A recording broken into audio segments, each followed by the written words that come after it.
नमस्कार मित्रों। आज हम आपको बताएंगे कि जिस माता पिता की संतान में होते हैं ऐसे गुण वह देव ही अपने माता पिता को दुख देते हैं। तो आइए जानते हैं वह ऐसी कौन सी संतान है। मित्रों, एक बार गरुड़ देव भगवान कृष्ण के पास गोलोक जाते हैं। गरुड़ देव बोलते हैं, हे भगवान श्री कृष्ण और देवी राधा को मेरा सादर प्रणाम है। हे भगवान, मैं आज आपके पास एक प्रश्न का उत्तर जानने के लिए आया हूं। भगवान कृष्ण बोलते हैं, हे गरुड़, पूछिए, वह ऐसा कौन सा प्रश्न है जो आपको इतना व्याकुल कर रहा है। मैं अवश्य ही आपको आपके प्रश्न का उत्तर दूंगा। तब गरुड़ देव बोलते हैं, हे प्रभु, मैं आज धरती लोक का भ्रमण कर रहा था। तभी मैंने देखा पृथ्वी लोक पर संतान अपने बूढ़े माता पिता को बहुत कष्ट देते हैं, अपने माता पिता का अनादर करते हैं। हे प्रभु, कृपया करके आप मुझे बताइए वह कौन सी संतान होती है जो अपने माता पिता को बहुत कष्ट देती है। उनमें ऐसे कौन से अवगुण होते हैं जिस कारण माता पिता अपनी संतान के साथ सुखी नहीं रहते। गरुड़ देव की बात सुन के भगवान श्री कृष्ण कहते हैं, हे गरुड़ देव, मैं आपके प्रश्नों का उत्तर अवश्य दूंगा, परंतु आपको अपने प्रश्नों का उत्तर जानने के लिए मेरी एक कथा को पूरा ध्यानपूर्वक सुनना होगा। यदि आपने मेरे द्वारा कही जाने वाली कथा को ध्यानपूर्वक सुना तो आपको आपके सभी प्रश्नों का उत्तर स्वयं ही प्राप्त हो जाएगा। तब गरुड़ देव बोलते हैं, हे प्रभु, मैं इस कथा को अवश्य ही ध्यानपूर्वक सुनूंगा। तब भगवान कृष्ण बोलते हैं, एक समय की बात है, कौशल पर राज्य में एक राजा रहता था। उसकी एक पुत्री थी। राजा की पुत्री बहुत ही सुंदर थी। उसका रंग रूप बहुत ही मनमोहक था। उसका नाम था वैदेही। वैदेही को अपने रंग रूप सुंदरता का बहुत घमंड था। वह अपने माता पिता की एक अकेली संतान थी। इस कारण वैदेही बहुत ही दुलारी थी। राजकुमारी अपने महल के सभी दास दासियों और लोगों का अपमान करती रहती थी। दूसरों का अपमान करके उसे बहुत अच्छा लगता था। राजा रानी के दुलार ने राजकुमारी को बिगाड़ रखा था। राजकुमारी गरीब लोगों का बहुत अपमान करती थी। वह बहुत घमंडी राजकुमारी थी। बचपन से ही उसे कुछ भी करने की स्वतंत्रता थी। धीरे धीरे समय बीतता गया। अब राजकुमारी विवाह के योग्य हो गई थी। राजा ने राजकुमारी के लिए रिश्ते देखने शुरू कर दिए थे। राजकुमारी के लिए रोज एक रिश्ता आता था, परंतु राजकुमारी अपने घमंडी स्वभाव से सभी का अपमान करके सबका मजाक बना के उन्हें शर्मिंदा कर देती थी। अपना अपमान किसी भी राजा से बर्दाश्त नहीं हो पाता था। इसलिए जितने भी रिश्ते राजकुमारी के लिए आए थे वह सब निराश होकर वापस चले जाते थे। राजकुमारी की ऐसी हरकत देख राजा को अपनी पुत्री की चिंता सताने लगी। वह सारा दिन सोच में डूबे रहते थे, मेरी पुत्री से कौन विवाह करेगा। कुछ दिनों बाद राजा ने अपनी पुत्री का स्वयंवर रखा। राजा ने स्वयंवर में बहुत सारे राज्य के राजकुमारों को आमंत्रित किया। सभी राजकुमार राजा के दरबार में उपस्थित हो गए। थोड़े ही समय बाद राजकुमारी वैदेही अपनी सखियों के साथ हाथ में माला लिए राज दरबार में उपस्थित हुई। वैदेही जिस भी राजकुमार के सामने से गुजरती उस राजकुमार का अपमान कर रही थी और बहुत मजाक बना रही थी। राजकुमारी अपनी सुंदरता के घमंड में चूर थी। राजकुमारी जिस किसी का अपमान कर रही थी वह सभी राजकुमार निराश होकर राज दरबार से चले जा रहे थे। राजकुमारी एक लंबे से राजकुमार के सामने आई और बोली, देखो सखियों, लगता है पिताजी ने इस सभा में खंबा खड़ा कर दिया है। राजकुमारी की बात सुन राजकुमार वहां से चला गया। अब राजकुमारी एक मोटे राजकुमार के पास पहुंची। राजकुमारी उसे देख बोली, इस व्यक्ति से खुद का वजन उठाया नहीं जा रहा है, ये मुझे अपने साथ क्या लेके जाएगा। इतना कहकर राजकुमारी हंसने लगी। फिर राजकुमारी एक लंबी दाढ़ी वाले राजकुमार के पास जाती है। वह बोलती है, देखो सखियों, लगता है पिताजी ने मेरे स्वयंवर में जंगली बकरे को भी बुलाया है। राजकुमार राजकुमारी की बात सुन बहुत दुखी हुआ। एक एक करके सभी राजकुमार दुखी होके जाने लगे। राजकुमारी का ऐसा व्यवहार देख राजा बहुत दुखी हो गए। अब राजा को बहुत क्रोध आ रहा था। राजा ने भरे दरबार में सबके सामने घोषणा कर दी कि अब राजा अपनी पुत्री का विवाह एक गरीब भिखारी के साथ करवाएगा। राजा ने कहा, मैं आप सभी राजकुमारों से अपनी पुत्री के दुष्ट व्यवहार के लिए माफी मांगता हूं। मेरी पुत्री की इस गलती की मैं उसे दंडित अवश्य करूंगा। अब इसका विवाह एक गरीब के साथ करूंगा जो व्यक्ति रोज रोज भीख मांग के अपना पेट भरता है। यह भी उसके साथ भीख मांगेगी। राजा की बातें सुनकर राज दरबार के लोगों को बहुत प्रसन्नता हुई। अपने पिता द्वारा की गई घोषणा को सुन राजकुमारी वैदेही बहुत दुखी हुई। कुछ दिन बीत गए। एक गरीब भिखारी राजा के महल के बाहर से भजन गाते हुए जा रहा था। राजा ने अपने सेवक को भेज के उस भिखारी को राजमहल में बुलावा लिया। उस भिखारी ने राजा के दरबार बहुत बहुत ही मीठे मीठे भजन सुनाए। राजा को भिखारी के द्वारा गाए भजन बहुत पसंद आए। राजा ने उस भिखारी से कहा, भिखारी, हम तुम्हें इनाम में अपनी पुत्री दे रहे हैं। हमारी तरफ से तुम्हारे लिए यह भेंट है। राजा की बात सुन गरीब भिखारी बहुत हैरान हुआ और बोला, हे महाराज, आप क्यों इस भिखारी का मजाक उड़ा रहे हैं? राजा ने कहा, नहीं, हम सच में अपनी पुत्री का विवाह तुमसे करवाना चाहते हैं। राजा ने राजकुमारी को बुलाया और उस भिखारी से साथ विवाह करने के लिए बोला। राजकुमारी ने विवाह करने से मना कर दिया। तब राजा ने कहा, तुम एक राजा का आदेश टाल रही हो, इसका तुम्हें मृत्यु दंड मिलेगा। यदि तुमने विवाह कर लिया तो तुम्हारी जान बख्श दी जाएगी। राजा की ऐसी कठोर वाणी सुन राजकुमारी बहुत दुखी हुई और उस भिखारी से विवाह करने के लिए मान गई। विवाह होने के बाद राजकुमारी को भिखारी के साथ मजबूरी में ही जाना पड़ा। उस भिखारी के शरीर पे फटे पुराने मेले वस्त्र थे। उस भिखारी की लंबी लंबी घनी दाढ़ी भी थी, जिसे देख के राजकुमारी को बहुत घृणा हो रही थी। राजकुमारी दुखी मन से उसका साथ जा रही थी। भिखारी राजकुमारी को लेके एक जंगल में ले गया। वहां उसकी बहुत सुंदर सी झोपड़ी थी। झोपड़ी के पास ही उस भिखारी ने एक आम का पेड़ लगाया था। वैदेही को यह सब देख बहुत हैरानी हो रही थी।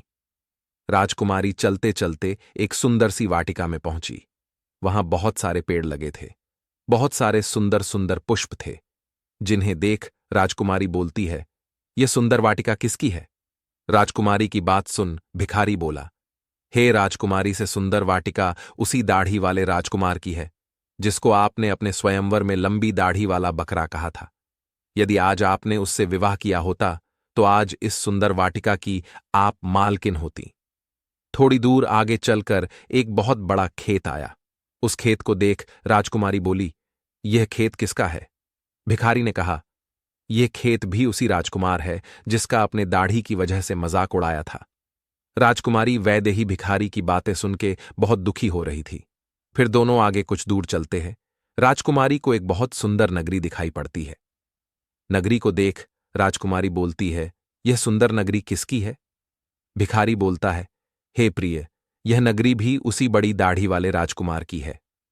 अब राजकुमारी को अपने की पे बहुत शर्मिंदगी महसूस हो रही थी। वह मन ही मन बहुत रो रही थी। वह सोच रही थी, यदि मैंने अपनी सुंदरता का घमंड नहीं किया होता तो आज मैं अपना जीवन प्रसन्नतापूर्व बिता रही होती। अब भिखारी राजकुमारी को अपनी झोपड़ी में ले आता है। झोपड़ी बाहर से तो अच्छी दिख रही थी, परंतु वह अंदर से बहुत ही गंदी थी। झोपड़ी को अंदर से देख राजकुमारी बोली, मैं इतनी गंदी झोपड़ी में नहीं रह सकती। जाओ, पहले इस झोपड़ी को साफ करने के लिए नौकर को बुलाओ। राजकुमारी की बात सुन भिखारी बोला, हे प्रिय, यह तुम्हारा राजमहल नहीं है और न ही मैं कोई राजदरबार का कोई अधिकार हूं जिसके पास नौकर चाकर होंगे। हम अपनी झोपड़ी स्वयं ही साफ करनी होगी। भिखारी की बात सुन राजकुमारी को बहुत क्रोध आ रहा था। राजकुमारी ने किसी तरह भिखारी की सफाई करने में सहायता करवाई। फिर भिखारी ने राजकुमारी से बोला, हे प्रिय, अब तुम हमारे लिए भोजन बना दो। राजकुमारी को तो भोजन पकाना आता ही नहीं था। उसने बचपन से कोई काम नहीं किया था, इसलिए उसे भोजन पकाने में बहुत परेशानी हो रही थी। फिर जो रूखा सूखा बना उसे खा के दोनों सो गए। कुछ दिनों का भोजन तो था उस भिखारी के घर, परंतु अब भोजन खत्म हो चुका था। भिखारी ने राजकुमारी से कहा, हे प्रिय, मेरे पास जो कुछ था भोजन अब वह खत्म हो चुका है। मैं तुम्हें यह आम तोड़ के देता हूं, तुम इसे नगर में बेच दो। भिखारी की बात सुन राजकुमारी बोली, मैं नहीं जाऊंगी इन्हें बेचने। यदि किसी ने मुझे पहचान लिया तो मेरा बहुत अपमान करेंगे। राजकुमारी की बात सुन भिखारी बोला, यदि तुम आम बेचने नहीं गई तो आज रात हमें भूखा ही सोना पड़ेगा। राजकुमारी ने किसी तरह अपने मन को मनाया और आम बेचने नगरी में चली गई। 2-3 दिन तो आम बहुत अच्छे से बिक गए, परंतु एक दिन जब राजकुमारी आम बेचने नगरी में गई तो एक सिपाही ने आके उसके आम की टोकरी को फेंक दिया और बोला, कल से यह आम बेचने मत बैठना। राजकुमारी ने यह सारी बात अपने भिखारी पति को बता दी।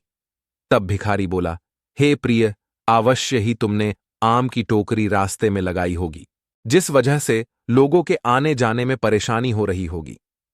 भिखारी बोला, हे प्रिय, तुमसे कोई काम सही से नहीं होता। मैं आज तुम्हारे लिए एक अच्छा काम ढूंढ के लाऊंगा। शाम को जब भिखारी अपनी झोपड़ी में आया तो उसने राजकुमारी से बोला, हे प्रिय, मैंने तुम्हारे को राजमहल में रसोई के काम में लगवा दिया है। अब कल से तुम वहीं काम करोगी। तुम्हारे वहां कम करने से हमें रोज का भोजन भी मिल जाएगा। राजकुमारी अगली सुबह से ही राजमहल में काम करने के लिए चली गई। राजकुमारी ने राजमहल में बहुत अच्छे से कामकाज किया। अब वह अपने जीवन का महत्व अच्छे से समझ चुकी थी। राजकुमारी का सारा घमंड टूट चुका था। राजकुमारी वैदेही ने कुछ दिनों तक राजमहल में मन लगाकर काम किया। फिर एक दिन राजकुमारी ने देखा कि राजमहल बहुत ही सजा हुआ है। उसने अपने मन में सोचा, लगता है आज महल में बहुत बड़ा उत्सव मनाया जा रहा है। राजकुमारी अपना काम करके एक टोकरी में भोजन लेके अपने घर को जा रही थी। तभी अचानक से उसके सामने एक लंबी दाढ़ी वाला सुंदर सा मनुष्य आ गया। वह देखने में तो बिल्कुल एक राजा लग रहा था। फिर राजकुमारी ने जब उसे ध्यान से देखा तो वह वही लंबी दाढ़ी वाला राजा था, जिसको राजकुमारी ने दाढ़ी वाला बकरा कहा था। उस राजकुमार को देख राजकुमारी बहुत शर्मिंदा हुई। राजकुमार ने राजकुमारी का हाथ पकड़ा और राजसभा में सबके सामने ले गया। राजसभा में लोगों ने उस दासी का बहुत मजाक उड़ाया। तब राजकुमारी बहुत शर्मिंदा महसूस कर रही थी। उसके आंखों से अश्रु बह रहे थे। तभी राजकुमार बोला, हे राजकुमारी, मैं वहीं तुम्हारा भिखारी पति हूं। जिस दिन मैंने तुम्हें स्वयंवर में देखा था, उसी दिन तुमसे विवाह करने की सोच लिया था, परंतु तुम्हारे घमंडी स्वभाव की वजह से तुम्हारे पिता ने तुम्हारा विवाह एक भिखारी से करवाने के लिए बोल दिया था, जिस कारण मुझे भिखारी का रूप लेना पड़ा। परंतु अब तुम पूर्ण रूप से सुधर गई हो। तुम्हारे मन में अब कोई घमंड नहीं है। इसलिए आज मैं सारी राज्यसभा के आगे तुमसे फिर से विवाह करना चाहता हूं। राजकुमार की बात सुन राजकुमारी बहुत खुश हो गई और राजकुमार के साथ फिर से उसने विवाह रचा लिया। उधर भगवान कृष्ण गरुड़ देव से बोलते हैं, हे गरुड़ देव, जो व्यक्ति अपने बचपन में सभी सुख पा लेता है, आगे चलकर उसे बहुत कष्ट देखने पड़ते हैं।